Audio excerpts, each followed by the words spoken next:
Howdy y'all, I'm Anna with Always Right, and in today's little Friday After 2 video, I'm gonna be telling you why you should be reading if you wanna be a writer.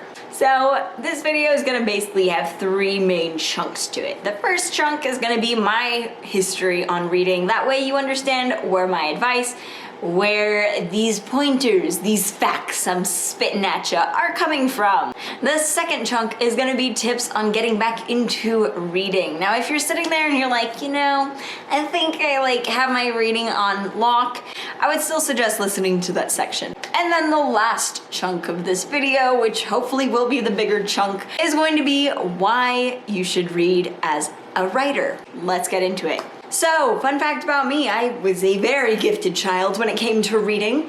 That was kind of like my pastime after school when I was really young. And then I hit that really fun age of 12, 13, and I just fell out of love with reading, at least reading published books.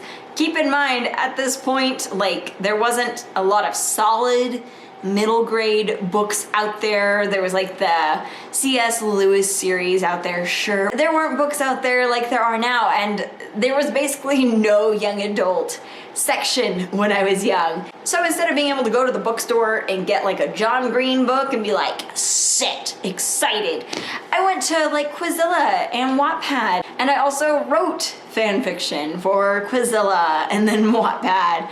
And then in my later high school years, my junior and senior years of high school, and then my freshman year of college, I wrote some original fiction as well.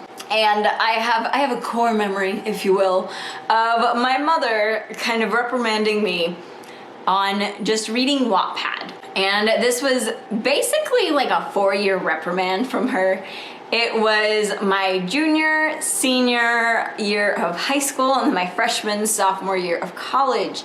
And she just could not understand why I was choosing to spend my time, choosing to spend my energy reading crap on Wattpad, and I just was defensive about it, admittedly, because I was well, I'm writing this, so I should be reading this, duh. Yeah, I was a little wrong on that side, just a lot. And that's why I'm making this video. Hindsight is 2020, but not the year 2020, because we're done with it. It's dead, Jim. Thank God.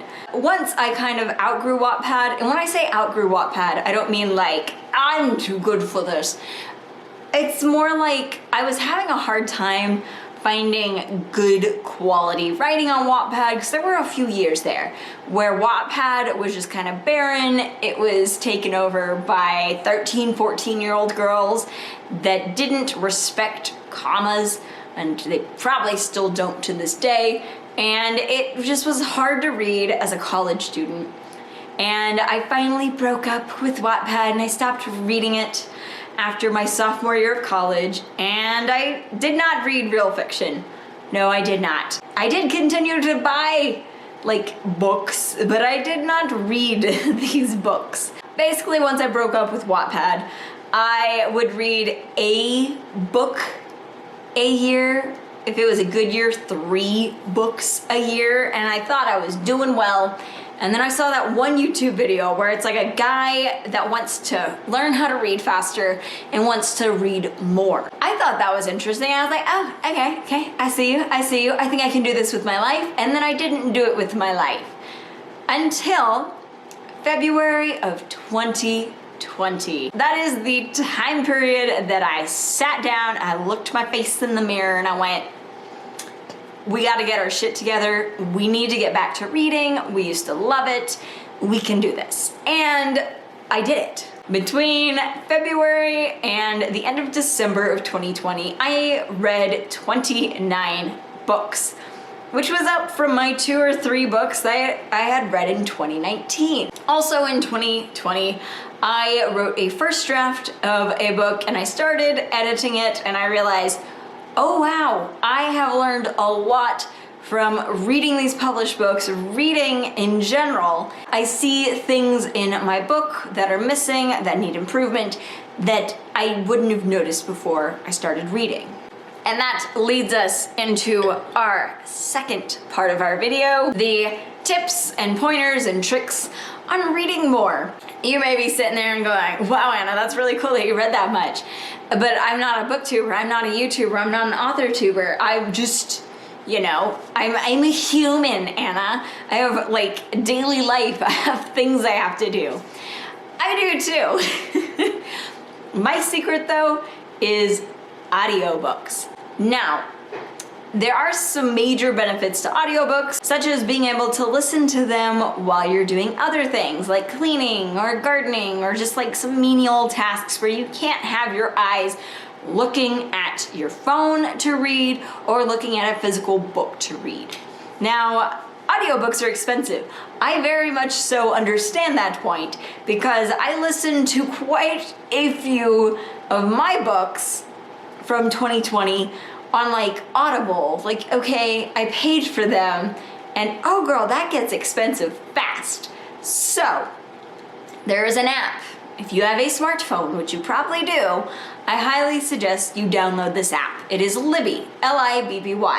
It is free. You just have to have a library card. You enter your library card information into it and boom, you get access to your library's audiobooks and ebooks for free. I wish that I knew about Libby like years ago and that would have just changed my life years earlier, but I learned about it and I'm very happy I learned about it, and so I'm sharing my knowledge with you on Libby. If you're sitting there, you're looking me in my eye holes and you're going, okay, but how do I get into reading? This isn't answering it. I would highly suggest starting with audiobooks. I know it sounds like a cop-out. I highly suggest rebooting your love for reading with audiobooks because audiobooks aren't nearly as intimidating, not nearly as like anxiety driving as, say, deciding I'm gonna read that book that I've had on my shelf forever. Oh, this is 500 pages?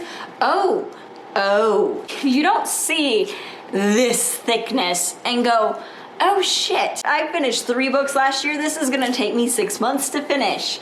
Instead, with audiobooks, you have someone reading it, you can change the speed to something you're more comfortable with. For example, I listen to quite a few of my audiobooks at 1.4 speed, because this is terrifying, especially if you're first getting back into reading. Even if like in elementary school you were able to read like Aragon in a day or two, and you're kind of looking at this and you're like, okay, it's a little thinner than Aragon, I think I can do it. Don't try that. You want to slowly build your confidence up. Even if it does mean you're picking up smaller books, that's okay. You're still reading. When you feel comfortable with your audiobooks and you feel confident enough that you can read a book, like a physical book or an ebook, I highly suggest getting some kind of bestsellers, aka like page turners, books that read fast, if you will. Good example of that is like the Hunger Games series. If you've never read the Hunger Games series, I highly suggest picking up that series, even if you just read the first book. Kind of a side note, if you really want to optimize your reading as a writer, I highly suggest you buy this book. Actually buy it, not just like rent it from Libby or your library, but buy this book. It is Save the Cat Writes a Novel. It breaks down kind of the most basic, kind of universal 3-act structure that quite a few books use. You just have to read that many pages of it to kind of understand and read through all of the points where she explains the 3-act structure. This doesn't have to be one of the first books you read. You can listen to a few audiobooks, just kind of enjoy life, build your confidence up, and then pick this book up and then continue on reading. By reading this book, any book you read thence on, you will be able to go, okay, we're nearing the midpoint turn.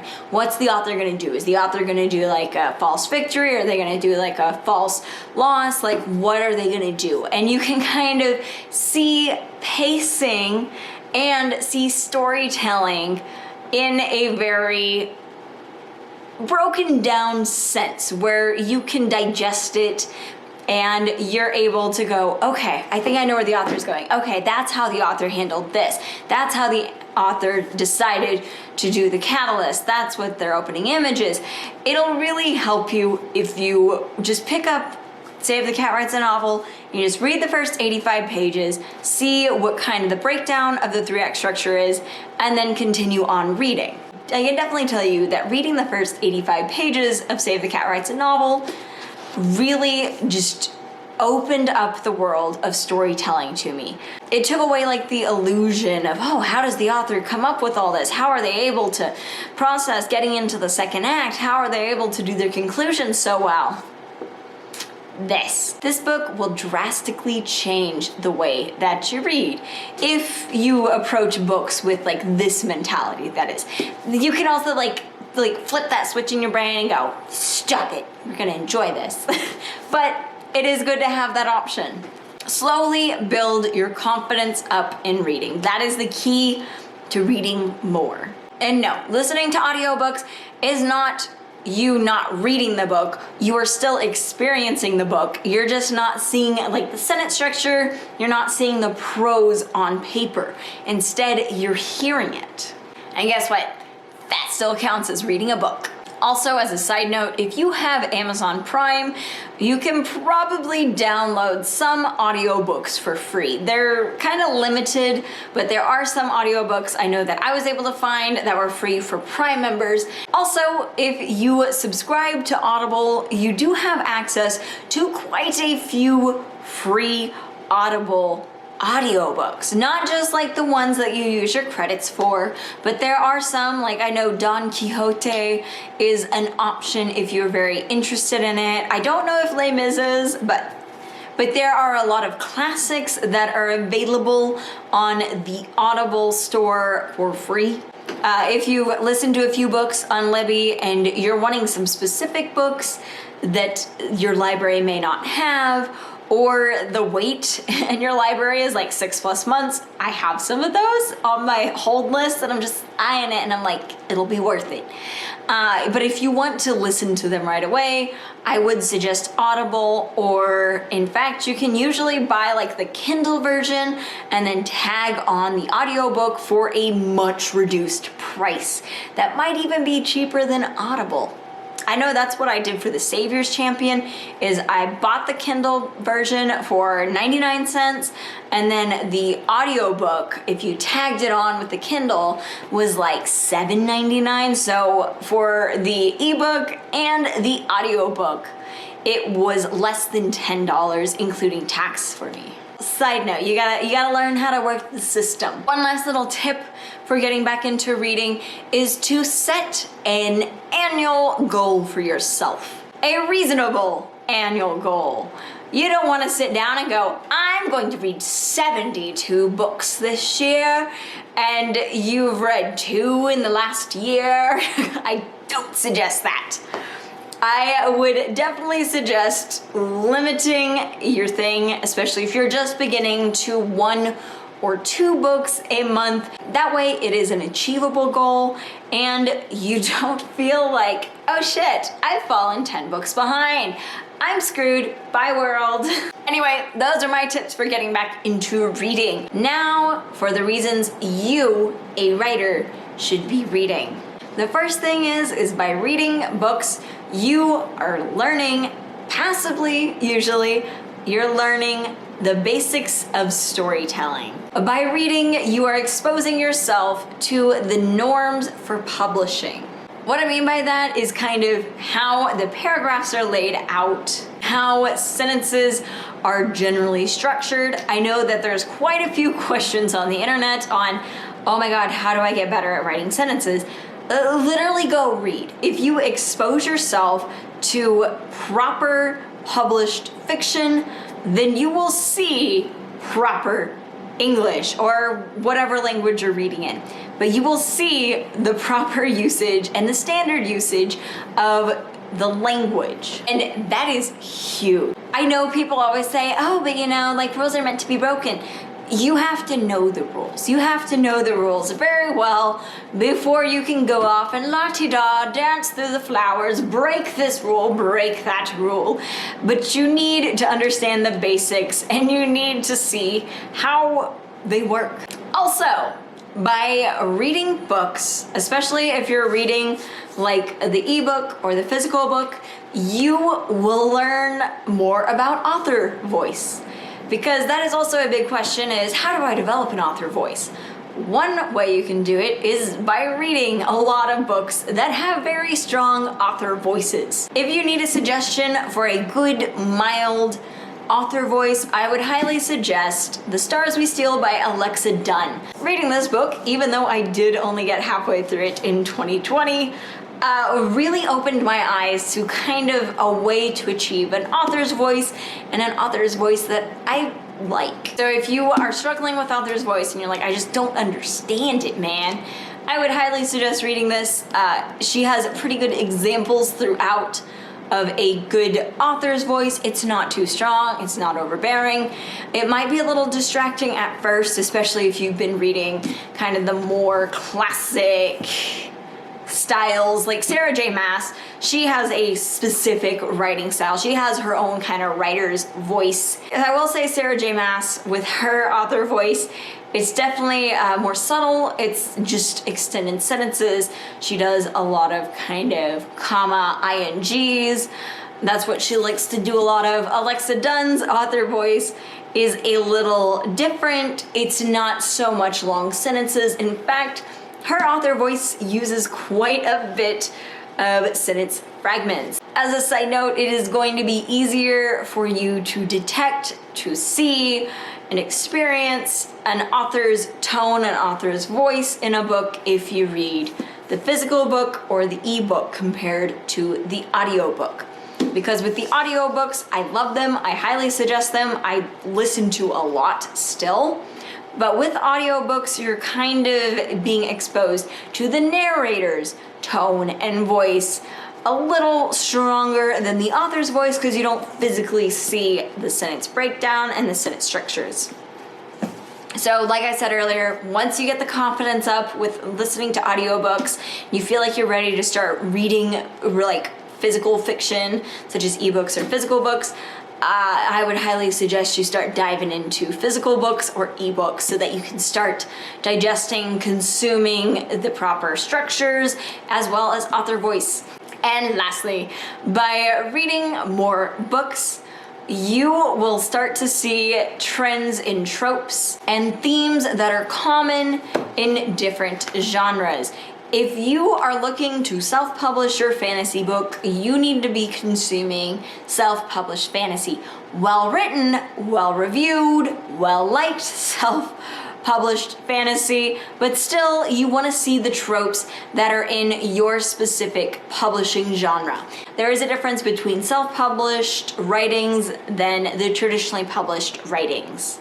And there's nothing wrong with that, but you do need to know that going into writing your book. And the beautiful thing about the themes and the tropes is that you can listen to the audiobooks and get away with it. So a little overview is read more fiction if you can. Read in your genre, but also try to read outside of your genre.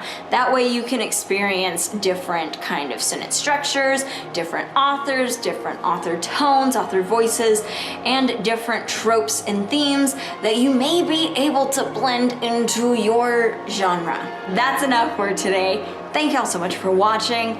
I'm really excited for this new year that we have coming up. I think it's gonna be a good one. I'm predicting it's gonna be good. I'm hoping it'll be good. It better be good. So let's get reading. Thank y'all so much for watching. Thanks for commenting, liking, subscribing. As always, let's get writing and reading. Let's read too. Bye.